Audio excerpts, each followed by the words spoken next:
In true spirit of India's heritage, Bahadur Dagarji, if you noticed, walked barefoot. Because classical artists, when they perform, whether it's a dancer or an artist, they come barefoot. So thank you so much, Ustadji, for being here.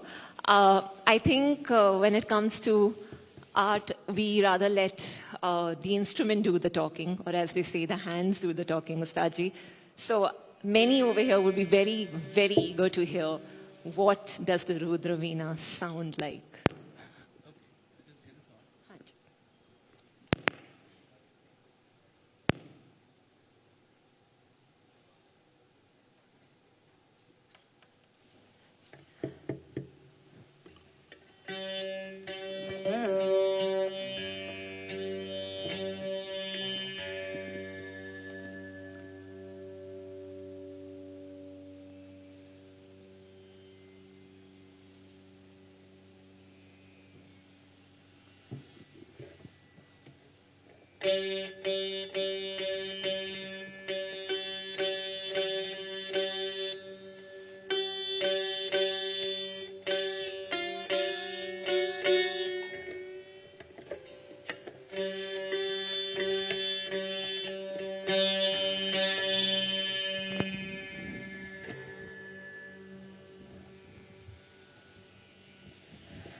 Wow.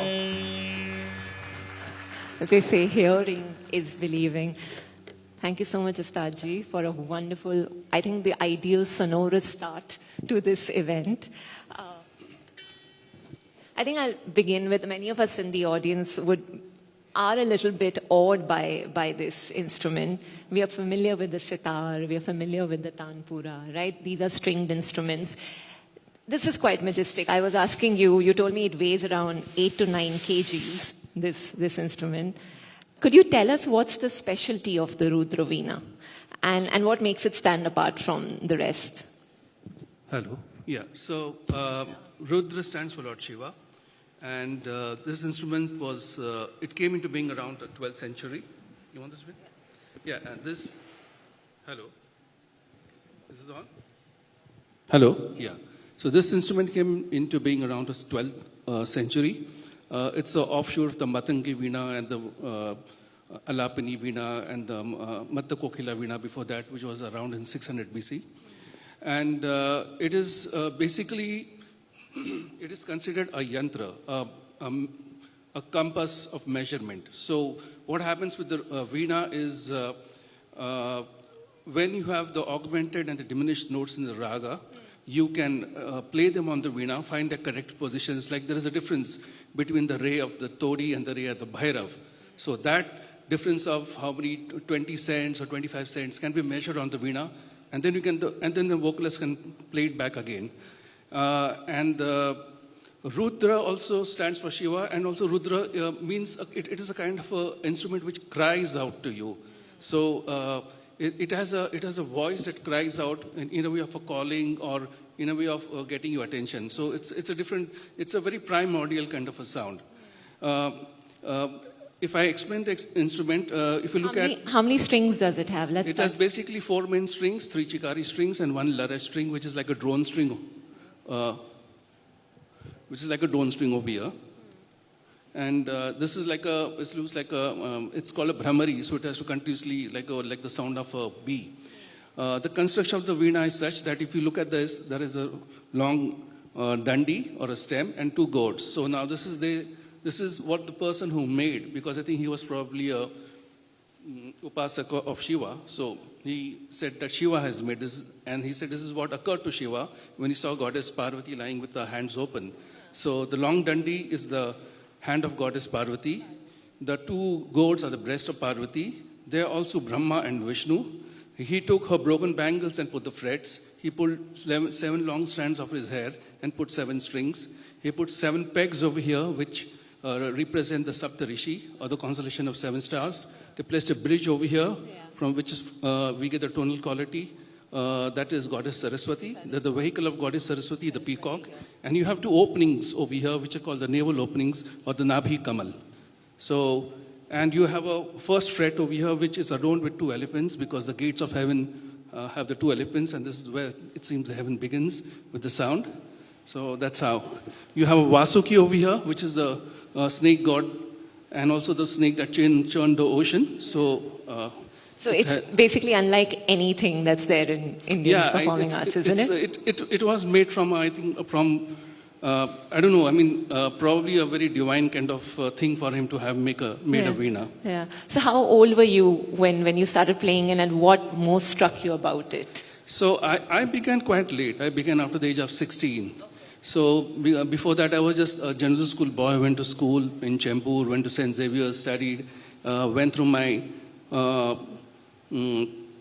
routine of jazz, pop, rock, everything, metal, AC/DC, all the stuff. And slowly I gravitated towards ghazal, khyal, thumri, tappa, and then came towards Dhrupad. And in '86, I had a tour with my father, where I was just playing the tanpura behind. I just went around with him for 3 months. And it occurred to me that this is something I want to spend my life with, because it didn't have a beginning and an end. And it has no, there was no question of you have to prove yourself or to be something. It was just for the sake of enjoyment, and I wanted to do that. And were you at any point daunted by it? Because it can be a very imposing instrument, isn't it? So, I mean, I never decided to play the veena. I told my father, I want to learn the music. And he said, and I asked, what should I do? Should I do dance? Should I do painting? Should I do music? Should I do play pakhavaj, play sitar, surbhar, whatever? He said, you play the veena. And I just gravitated towards that. I just started with that thing slowly.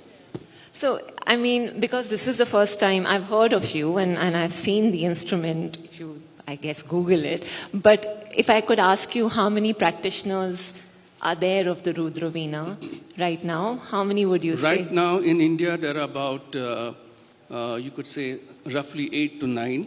That's it? Yeah, that's it. And just one is a woman, Jyoti Hegde from Karnataka. Rest all male. Why do you think there are such few? Because I think that's what makes this so I rare. think it requires a lot of patience and a maturity to approach this kind of an instrument. It is not something that plays very flashy tunes, and it is not a. It is something you have to stretch. Like an alap means you stretch something.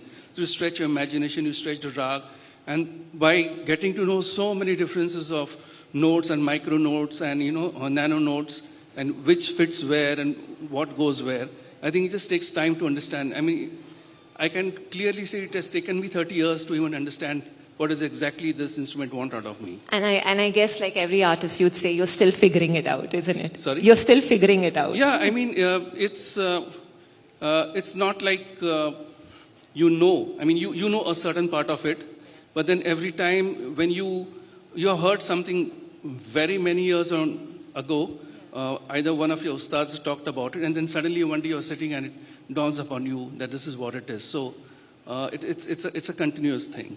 So, the theme of this evening is Swarnam Bharat. We're talking about Virasat and Vikas.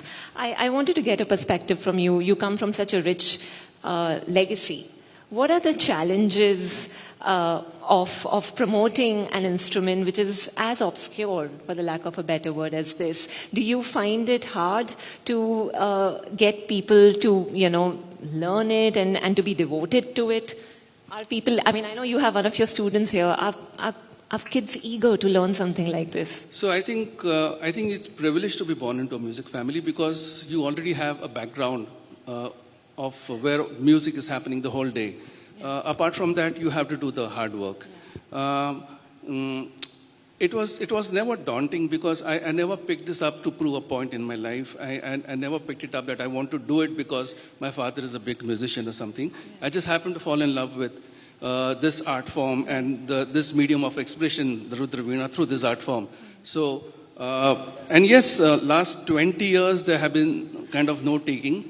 But now of recently, some students have come, younger students from the next generation and the next generation, they're all coming out to learn this instrument. Yeah. And I think the future is bright. The future is bright? Yes. So how many, I know you run a Gurukul in Panvel, somewhere close to Panvel. How many students have you had so far in that Gurukul? Your father set it up, I know. I have 4 students for Rudra Veena now. And besides this, we have students for vocals, another rare instrument, which is a Sur Singar. And then, and we have also begun kind of a Veena making workshop because the old generation of Veena makers are over. And I'm working with 2 new guys, one is 24 and one is 32. And I'm working with them to make newer Veenas so the next generation can. I think this deserves a round of applause. He's not just playing the instrument, he's also making the instrument because that goes hand in hand, isn't it? I'm not practically making it. I just know how it is made and they are making it. So you're making sure that it's done in the right way. Yeah, but I think it is just a need of the hour. I mean, we require newer people to take this because they go hand in hand. If there are no instrument makers, there are going to be no players. No players. Yeah. That's so well said. Yeah. We are here with Mahendra and Mahendra, and there are a few people from the government here as well. I wanted to get your perspective on what do you think corporates and the government can do to promote the Rudra Veena in general and just generally arts as well. Specifically something like this would, I would guess, require a little bit of investment, isn't it? And there are very clearly 2 points in my mind because one is the maker and one is the learner. So I'm thinking if there is some kind of a corpus because Rudra Veena now costs about 2.5 lakhs to 5 lakh rupees. It takes about 3 years to make. And it's about more than 6 hours of work every day. And also to mention that you cannot work in the rains because the Burma teak is swelling, and so you cannot do anything. So it takes 2 to 3 years to make a veena. So I'm trying to put together a corpus where it can be in a bank, where if somebody wants a veena, the instrument maker can be paid the entire amount, and then the student can slowly, in a period of 5 years, without, let's say, paying extra money, just return that kind of a loan. So that is one thing. And the second thing, not just for the veena, what I'm trying to do is I'm trying to raise a voice to for all entire community of Indian classical music musicians, so we can carry our instruments and our equipment on the plane with much less cost. Yeah. Because the veena on the plane weighs 36 kilos. Wow. So you're paying about 24,000 one way. So if, I mean, I'm privileged. You know, people will pay for me. But for the students who are going to come in the next generation, if they're going to get only 25,000 as a concert amount, it's not possible they're going to be running around doing concerts. Yeah, and I think, Ustadji, you'll agree that nowhere in the world has art survived without patronage, right? Yeah. Patronage is key for this. Yeah, some kind of patronage. Yeah. Great. I think we have 5 minutes, and I would again want audiences to witness Ustadji's majestic skills on the Rudraveena. But from what I have heard, the little that I know is that the Rudraveena has the ability to evoke a range of emotions, right? From tears to perhaps joy. But can we get a range of, like, through your playing, the things that we can experience through the Rudraveena? So, I mean, let me talk about the Rasa Thering. I think it's slightly different in different contexts. In dance, you are going to evoke it because you have a storyline. Right. In filmmaking, he's going to act, and the music is going to, because they're going to use major and minor chords. But in classical music, we cannot directly address that issue, because the Rasanubhuti has to come in the eyes, in the person who is listening to it. So even though if a marwa is a sad thing, sometimes it can convey something very beautiful. So what will you play for us? Are you playing Hamsadhani? Are you playing marwa? Are you playing Yaman? What are you playing for us? Okay, let's see.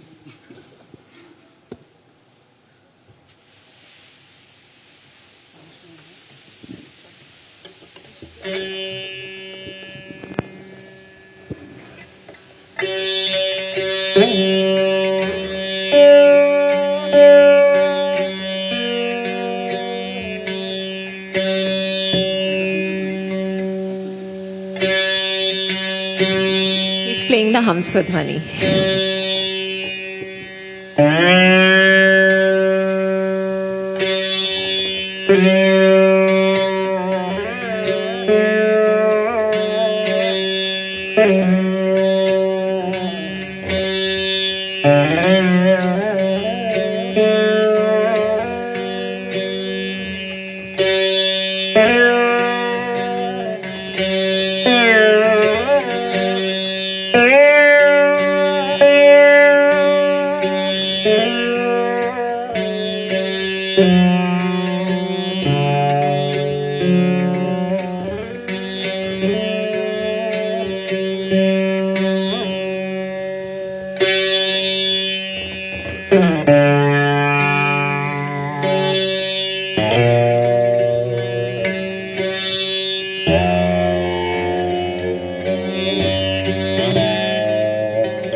I would prefer it to end it on this note, but one last thing I'd like to ask Ustadji for you to weigh in here is that since we are on the topic of Virasat and Vikas, how significant is the very rich Indian performing arts tradition to the progress of India, to the Vikas of India?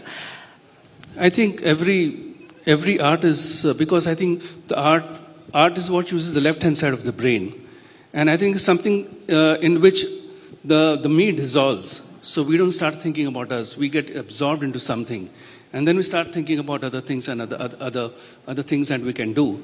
So I think killing your ego is the first thing that art does, and second thing, I think it just quietens you down to a certain amount, and you just accept a whole lot of things the way they are. So I think in today's day and time, that is very much required. Fair point. Thank you so much. Please extend again a warm applause to Ustad Bahauddin Tagar ji, who is ensuring that Rudra Veena continues to be relevant and continues to shine the brightest. Yeah. Thank you, Ustadji, very, very much. Thank you, Suhani.